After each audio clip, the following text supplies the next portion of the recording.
Solubility of gas in liquid, जो अपना हम लोग पढ़ रहे डिस्कस कर रहे थे, जो हमने अभी डिस्कस किया था। लास्ट टॉपिक जो था अपना सॉलिड को हमने लिक्विड के अंदर डिसॉल्व किया था।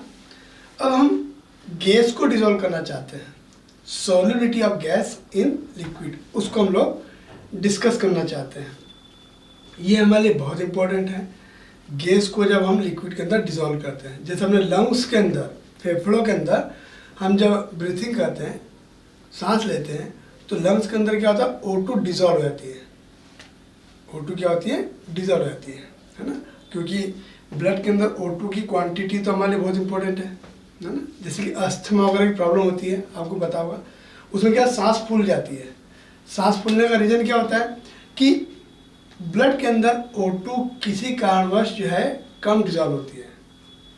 जो लंग्स के अंदर जो पार्ट होता है जो कि O2 को एब्जॉर्ब करता है, ब्रोंकी बोलते हैं, उसके अंदर क्या होता है, ओपन पार्ट होता है, जो कि ज़्यादा O2 को क्या करता है, डिसॉल्व करता है। अगर वो पार्ट मान सिकुड़ गया तो O2 क्या होगी, अब डिसॉल्व नहीं होगी। तो वहाँ पर क्या ऐसी कुछ प्रॉब्लम जो अस्थमा के अंदर होती है, that is the solubility of oxygen in the blood which is liquid. ठीक है, जैसे एक्वेटिक लाइफ की बात करते हैं अपन लोग, है ना, पानी के अंदर O2 डिसॉल्व रहती है, उस O2 के थ्रू जो है एक्वेटिक लाइफ जो सर्वाइव करती है रेस्पिरेशन के लिए। जैसे फिश वगैरह है, एक्वेटिक जो भी एनिमल्स होते हैं, उनके लिए ऑक्सीजन चाहिए होती है, तो वो ऑक्सीजन क्या करते हैं, लिक्विड के अंदर की जो O2 डिसॉल्व है उसको लेते हैं। तो that is the part solubility of gas in liquid, इसको हम लोग डिस्कस करते हैं। और इसमें पहला पॉइंट लेते हैं फैक्टर्स जो कि गैस की सॉल्युबिलिटी को अफेक्ट करते हैं, वो लेते हैं हम लोग pressure, effect of pressure. Effect of pressure, pressure का क्या इफेक्ट होगा। देखिए क्या होता है कि मान लीजिए कोई लिक्विड है, इसके ऊपर कोई गैस है, पिस्टन लगाया आपने, गैस पार्टिकल कैसे हैं, दूर दूर हैं। अगर आप यहाँ पर प्रेशर बढ़ा देते हैं, अगर हम यहाँ पर ये लिक्विड अपना, इसमें क्या कर दिया हमने, प्रेशर बढ़ा दिया, तो क्या पार्टिकल पास पास आ जाएंगे। यहाँ पार्टिकल कैसे हैं, गैस के पार्टिकल दूर दूर हैं, और पार्टिकल कैसे हो गए, पास पास हो गए। क्या लगता है आपको, क्या ज़्यादा गैस डिसॉल्व होगी? बोला हाँ, मोर गैस डिसॉल्व। तो यहाँ पर हेनरीज लॉ आता है।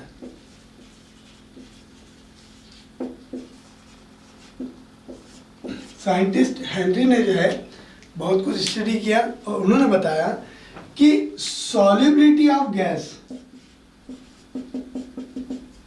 Solubility of gas is proportional to partial pressure of that gas.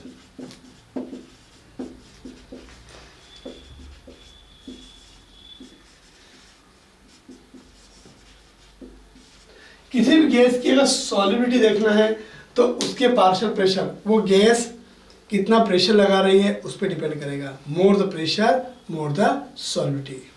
अगर यहाँ पे गैस का प्रेशर ज़्यादा है तो हेनरी लॉ कहता है कि इसकी सॉल्युबिलिटी भी ज़्यादा होगी।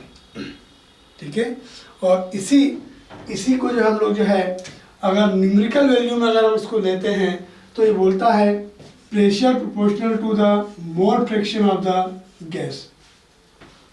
Partial pressure of the gas, mole fraction of gas in solution. Solution मतलब यहाँ पर ए सॉल्वेंट है, बी आपका सॉल्यूट है। ठीक है, तो यहाँ पर जो सॉल्यूट है, गैस है, उसका मोल फ्रैक्शन, अगर गैस का मोल फ्रैक्शन ज़्यादा होगा तो उसकी सॉल्युबिलिटी ज़्यादा होगी, ज़्यादा गैस यहाँ पर होगी। ठीक है, तो क्या समझना है आपको, मोल fraction of gas in solution. Solution के अंदर दो पार्ट है, सॉल्यूशन के बाहर भी गैस है और सॉल्यूशन के अंदर भी गैस है। In the solution it is the partial pressure of the gas. You can say it is partial pressure of gas. It is the mole fraction of gas in solution, mole fraction of gas in solution. और जब constant हटेगा, proportion हटेगा, तो हम लोग एक constant लगाएंगे। ये आपका न्यूमेरिकल, मतलब कि कोई सी भी गैस है उसके प्रेशर से क्या उसका रिलेशन है, सॉल्युबिलिटी कितनी गैस डिसॉल्व होगी, उसको न्यूमेरिकली अगर सॉल्व करना है तो हेनरी लॉ को हम लोग जो है ऐसे हम यूज़ करते हैं और इसके ऊपर क्वेश्चन बनता है। यहाँ पर ध्यान रखिएगा, XB is the mole fraction of gas in the solution and P is the partial pressure of the gas. मतलब गैस जो सॉल्यूशन के ऊपर है वो गैस कितना प्रेशर लगा रही है। यहाँ पर A, B, C, D कई तरह गैस हो सकती है, लेकिन जिस गैस की सॉल्युबिलिटी देख रहे हैं उसी का पार्शियल प्रेशर देखेंगे कि वो वाली गैस कितना प्रेशर अप्लाई कर रही है, दैट इज। तो ये आपका बहुत इंपॉर्टेंट फॉर्मूला हुआ और इसी के ऊपर जो है NCERT बुक में क्वेश्चन दिया है, वो एग्जाम्पल का है, एग्जाम्पल 2.4, उसको मैं थोड़ा सा डिस्कस करना चाहूँगा, है ना। वो हम लोग एग्जाम्पल करेंगे जो कि हेनरी लॉ से रिलेटेड है। तो पहली बात तो ये है कि हेनरी लॉ है क्या। तो हेनरी लॉ क्या है, solubility of the gas is proportional to the partial pressure of the gas. अगर प्रेशर ज़्यादा होगा तो सॉल्युबिलिटी ज़्यादा होगी, that is the effect of pressure, ठीक है। और यहाँ पर अगर हम हेनरी लॉ की एप्लीकेशन देखें कि हेनरी लॉ की एप्लीकेशन क्या क्या है, 2.4 एग्जाम्पल थोड़ा देर से कर लेंगे। एप्लीकेशन ऑफ हेनरी लॉ बहुत इंपॉर्टेंट पार्ट है, हमारे डेली लाइफ के अकॉर्डिंग जो है बहुत इंपॉर्टेंट है। एप्लीकेशन ऑफ हेनरीज लॉ,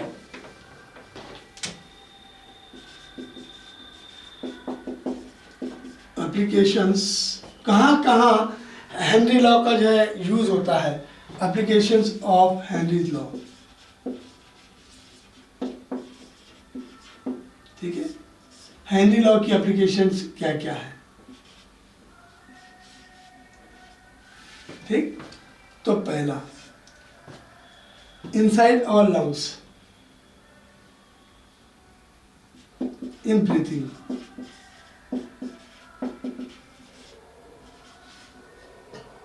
हमारे लंग्स के अंदर क्या होता है, जब हम सांस लेते हैं, ऐसे सांस लेते हैं तो क्या होता है, हमारे जो लंग्स हैं उनके अंदर क्या होता है, प्रेशर ज़्यादा हो गया। देखिए अब वहाँ पर क्या गैस का प्रेशर ज़्यादा है तो O2 क्या होती है, ज़्यादा डिसॉल्व हो जाती है, ठीक है।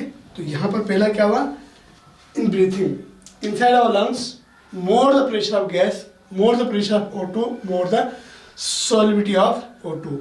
तो हमें क्या होता है कि ब्लड के अंदर ऑक्सीजन मिल जाती है। In breathing more the pressure, more the solubility.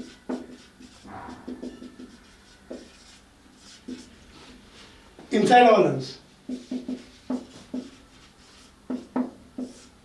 ठीक है, पहला पॉइंट। सेकंड पॉइंट आता है इन कोल्ड ड्रिंक्स, थम्सअप की बॉटल होती है, थम्सअप की बॉटल होती है, ठीक है। उसमें क्या होता है, अपना जो भी है कोल्ड ड्रिंक होता है, जब हम इसका कैप ओपन करते हैं तो क्या होता है कि जो अपनी CO2 गैस है वो बबल आउट होती है, आपने देखा होगा।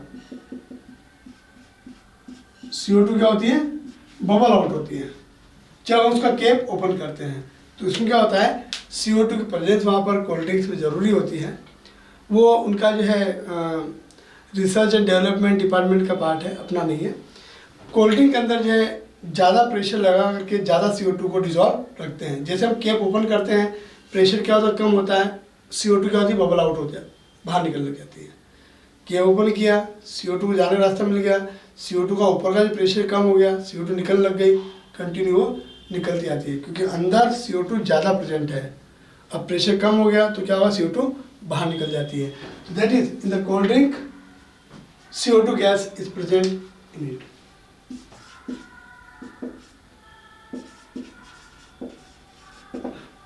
it is dissolved at the higher pressure. तीसरा एप्लीकेशन लेते हैं अपन लोग at high altitudes.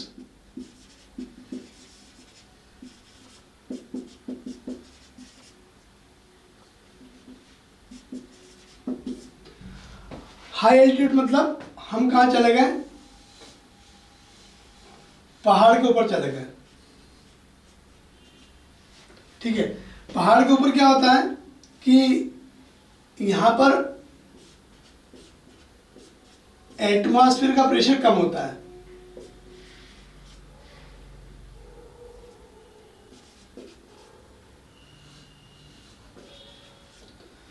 एटमॉस्फेयर का प्रेशर क्या होता है हाई एल्टीट्यूड पर, जो पर्वतारोही होते हैं, जो माउंटेन क्लाइंबर्स होते हैं, उनकी बात कर रहा हूं मैं। हाई एल्टीट्यूड पे क्या होता है, एटमॉस्फेयर का प्रेशर कम होता है। तो प्रेशर कम होगा तो क्या होगा कि ब्लड के अंदर जो है O2 भी कम डिजोल्व होगी। ठीक है, तो हाई एल्टीट्यूड पे जाने वाले जो पर्सन होते हैं उनके ब्लड के अंदर O2 कम प्रेजेंट होती है। क्यों होती है, हेनरी लॉ लगेगा यहाँ पर। हाई एल्टीट्यूड पे क्या है, ऊपर का एटमॉस्फेयर कम हो चुका है तो उसका प्रेशर भी क्या होगा, कम होगा। प्रेशर कम होगा तो ब्लड के अंदर O2 क्या होगी, कम डिजोल्व होगी। और मैं आपको कहता हूँ हमें एनर्जी चाहिए तो ग्लूकोज के ऑक्सीडेशन के लिए ऑक्सीजन चाहिए, जिसे हम रेस्पिरेशन बोलते हैं, जो माइटोकॉन्ड्रिया के अंदर होता है। तो O2 कम है तो रेस्पिरेशन कम होगा। आपने खाना खा लिया लेकिन आपको एनर्जी नहीं मिलेगी। क्यों, क्योंकि ब्लड में O2 नहीं है या O2 कम है। तो हाई एल्टीट्यूड वाले क्या होते हैं, वहाँ पर जब ऊपर चले जाते हैं, ऊपर चढ़ते हैं, तब वहाँ पर उनको एनर्जी सफिशिएंट नहीं मिलती है।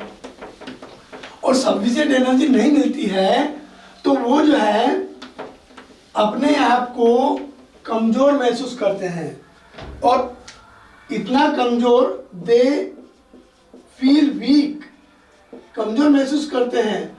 और इतना कि कभी कभी तो सही से सोच भी नहीं पाते हैं, कभी कभी sometime can't think clearly. This problem is known as anoxia. क्या बोलते हैं इसको, एनोक्सिया कहते हैं। माउंटेन क्लाइंबर्स के लिए प्रॉब्लम होती है हाई एल्टीट्यूड पर O2 जो है, क्योंकि एटमॉस्फेयर में O2 21% है, उसके अकॉर्डिंग ही जो डिजोल्व होगी, तो वहाँ पर ब्लड में O2 कम डिजोल्व होती है, तो वहाँ पर उनको जो है बड़ी कमजोरी महसूस होती है। इसीलिए माउंटेन क्लाइंबर जो है गैस सिलेंडर जिसमें O2 का परसेंटेज ज़्यादा होता है वो लेके जाते हैं, ताकि उस गैस में अगर ज़्यादा O2 होगी तो वो ज़्यादा डिजोल्व हो जाएगी, परसेंटेज अगर ज़्यादा होगा O2 का। तो that is the third application. At high altitude mountain climbers feel weak because at the high altitude there is the pressure, there is the solubility of O2 in blood. O2 अगर कम होगी तो problem होगी, respiration कम होगा, energy हमें कम मिलेगी। और energy अगर हमें कम मिलेगी तो वहाँ पर क्या होगा, हम लोग कमज़ोर महसूस करेंगे। ठीक है, और कभी कभी क्या होता है वहाँ पर ऐसी प्रॉब्लम भी होती है, can't think clearly, that problem is known as anoxia. और उसके लिए क्या होता है, ऑक्सीजन का गैस सिलेंडर लेके जाइए आपको वहाँ पर ऑक्सीजन क्या होगी, ज़्यादा मिलेगी। और ऑक्सीजन अगर ज़्यादा मिलेगी तो आपको प्रॉब्लम नहीं होगी। ये अपना थर्ड पॉइंट था। और चौथा एक और एप्लीकेशन होता है स्कूबा डाइवर्स, जो समुद्री गोताखोर होते हैं। Fourth one application, scuba divers, समुद्र के अंदर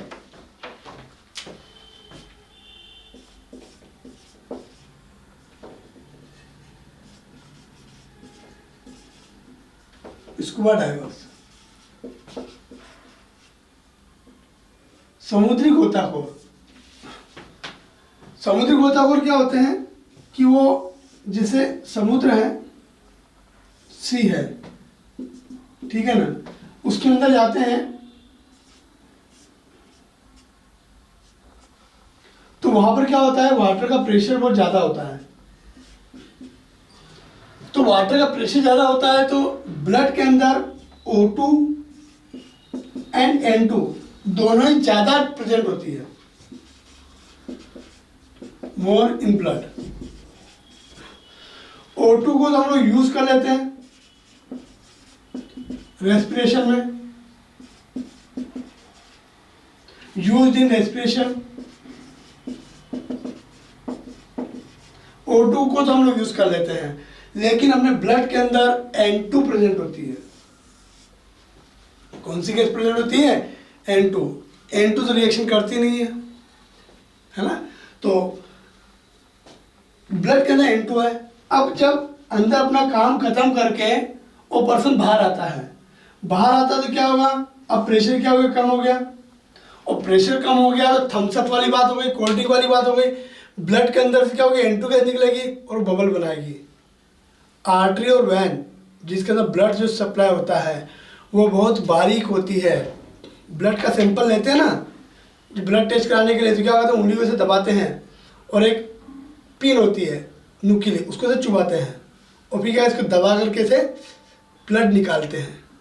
तो एक आलपिन की नोक को ऐसे चुबाने से ब्लड निकलता है। सोचिए कितनी आर्टरी और वेन जो है ब्रेक हुई होगी तो ब्लड बाहर निकला है। बात समझ में आई?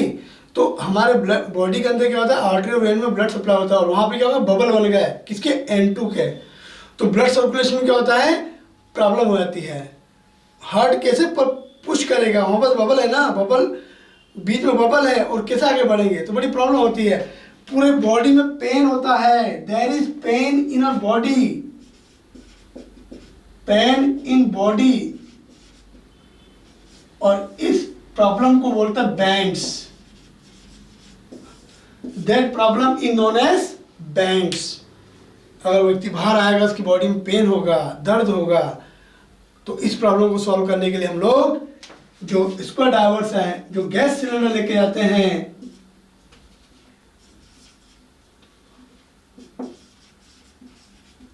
गैस सिलेंडर लेके जाते हैं, उसके अंदर हीलियम, O2 और N2 का पर्टिकुलर परसेंटेज होता है स्क्वायर डाइवर्स के लिए। और इसका परसेंटेज जो है helium 11.7%, N2 56.2% and O2 is 32.1%। ये अपना परसेंटेज होता है जो कि स्क्वायर डाइवर्स अपने साथ में लेके जाते हैं। यहाँ पर O2 जो है ज़्यादा है, N2 का परसेंटेज क्या होगा? कम हो गया। अगर N2 ब्लड में कम होगी तो बबल्स नहीं बना पाएगी, ज़्यादा N2 होगी तो बबल्स बनेंगे। चलिए, हीलियम, हीलियम की ब्लड के अंदर जो है सॉल्युबिलिटी कम होती है। ये हम लोग हेनरीज कांस्टेंट की एप्लीकेशन पढ़ेंगे। ठीक है, देखो क्या था हेनरीज कांस्टेंट। ठीक है, तो चौथी एप्लीकेशन समझ में आपको स्क्वायर डाइवर्स के लिए, है ना? वहाँ पर भी हेनरी लॉ अप्लाई होता है। तो हम लोग थोड़ा सा आगे चलते हैं। Application of Henry's constant, KH का यूज क्या है? फॉर्मूला क्या था? P = KH XB। It is the mole fraction of gas in the solution. KH क्या होगा? P/XB। जिस गैस के लिए KH ज़्यादा होगा उसके लिए मोल फ्रैक्शन का क्या होगा? कम वैल्यू होगी। जिस गैस के लिए KH ज़्यादा होगा, सॉल्यूशन में गैस की मोल फ्रैक्शन क्या होगी? कम होगी। तो गैस की सॉल्युबिलिटी क्या होगी? कम होगी। तो KH हेनरी कांस्टेंट ज़्यादा होगा, गैस की सॉल्युबिलिटी कम होगी। फॉर्मूला समझना है? XB को नीचे लाए, अगर KH ज़्यादा हो तो XB क्या कम होगा। तो जिस गैस के लिए KH ज़्यादा होगा उसकी सॉल्युबिलिटी क्या होगी? कम होगी। तो यहाँ पर हीलियम के लिए KH वैल्यू ज़्यादा होगी, इसकी सॉल्युबिलिटी कम होती है। ठीक है, तो ये अपना effect of pressure on the solubility of gas, और उसी में आता है हेनरीज लॉ। ठीक है, और इसमें एक पॉइंट होता है इफेक्ट ऑफ प्रेशर। ठीक है, तो हम लोग एक पॉइंट और बचा है सॉल्युबिलिटी ऑफ गैस के ऊपर, है ना? Effect of temperature.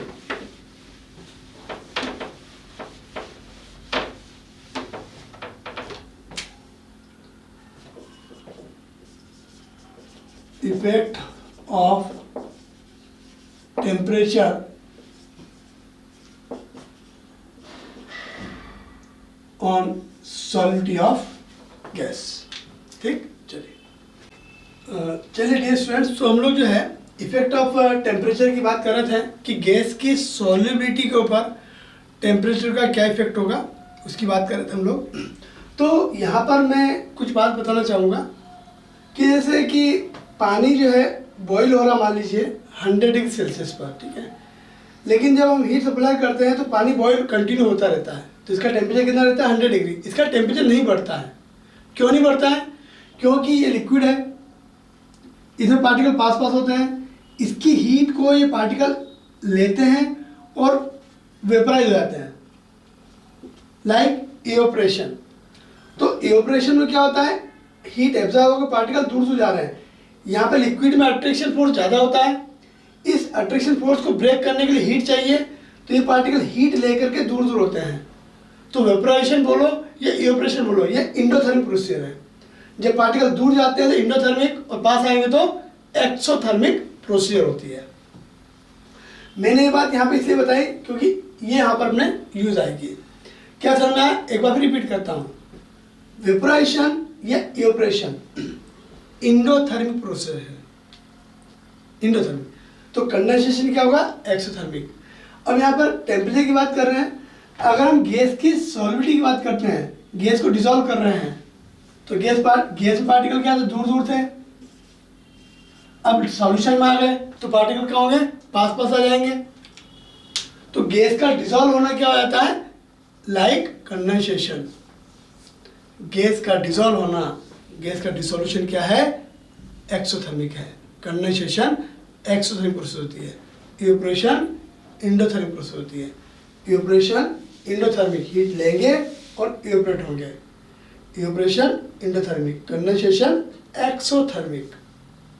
ठीक, तो यहाँ पर गैस की सॉल्युबिलिटी भी लाइक कंडेंसेशन है। मैं लिखता हूँ यहाँ पर डिसोल्यूशन मतलब डिसॉल्व होना इज लाइक कंडेंसेशन। डिसोल्यूशन कैसा है, कंडेंसेशन जैसा है, दैट इज एक्सोथर्मिक। ठीक, तो गैस का डिसॉल्व होना क्या हो गया, एक्सोथर्मिक। ठीक, अब यहाँ पर गैस का देखा कि कितनी का डिसॉल्व हो रही है, देखा जो परसेंटेज यहाँ पर गैस का है वो फिक्स हो गया। कुछ गैस डिसॉल्व होगी, कुछ गैस और बाहर निकल जाएगी, दोनों में क्या हो गया, इक्विलिब्रियम बन गया। मैक्सिमम जितना डिसॉल्व होना है हो चुकी गैस, दोनों में क्या, कुछ गैस डिसॉल्व होगी, कुछ वापस बाहर निकल जाएगी, दोनों में क्या हो गया, इक्विलिब्रियम हो गया। ठीक, अब हमने क्या कर दिया, टेम्परेचर को बढ़ा दिया, we increase temperature। तो ली शीतलीय,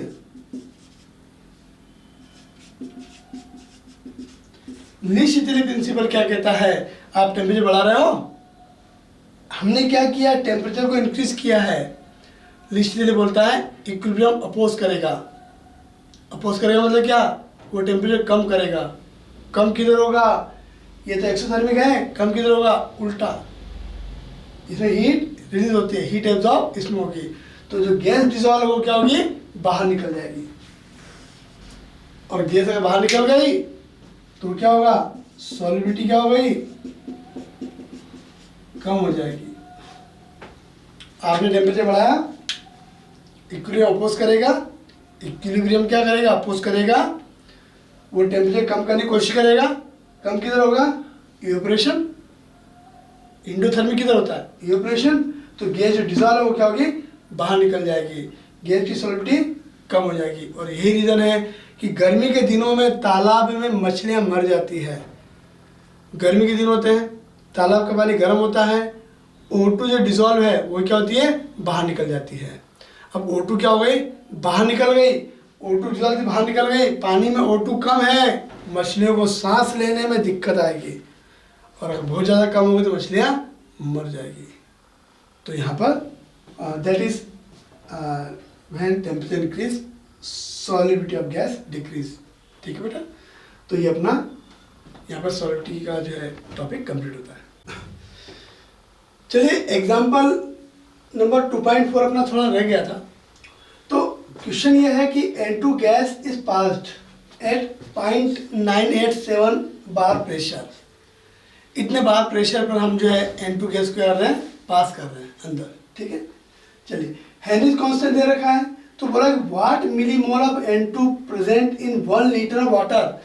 1 लीटर पानी में कितने मिलीमोल जो है N2 के प्रेजेंट होंगे, ठीक है। तो अपना फॉर्मूला क्या था, P = KH, x भी था, P पता है, KH पता है, दोनों बार में इसको डिवाइड करेंगे, वैल्यू कितनी है 1.29 10⁻⁵ डिवाइड कीजिएगा इसको। ये मोल फ्रैक्शन है किसका, गैस का, कहाँ पर, सॉल्यूशन में, ठीक है। सॉल्यूशन कितना लेना हम लोग को, 1 लीटर वाटर। 1 लीटर मतलब कितना हो गया, 1000 ग्राम हो गया। 1 लीटर मतलब कितना हो गया, 1000 ग्राम हो गया। 1000 ग्राम मोल कितना जाएंगे, वाटर के मोल, क्यों, क्योंकि मोल फ्रैक्शन है, मोल फ्रैक्शन के लिए मोल चाहिए होते हैं। तो वाटर के मोल कैसे निकालेंगे, WA/m है, गिवन मास अपन मोलर मास, गिवन मास 1000 ग्राम, मोलर मास 18, डिवाइड करो 55.5। ये वाटर के मोल हो गए। वाटर के मोल कितने हो गए, 55.5।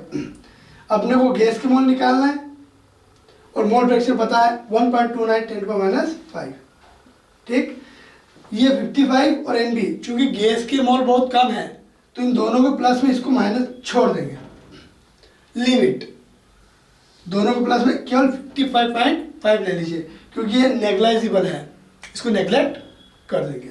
तो इसका इंटू कीजिए, तो 55 का इंटू 1.29 में किया 7.16 10⁻⁴ mole. That is the mole of N2। Mole को मिलीमोल बदलना है। एक मोल में 1000 मिलीमोल होते हैं, एक मोल में 1000 मिलीमोल होते हैं, जैसे 1 लीटर में 1000 मिलीलीटर होते हैं, सही। तो 1000 का इंटू कर दें, क्या होगा, मिलीमोल आ जाएगा।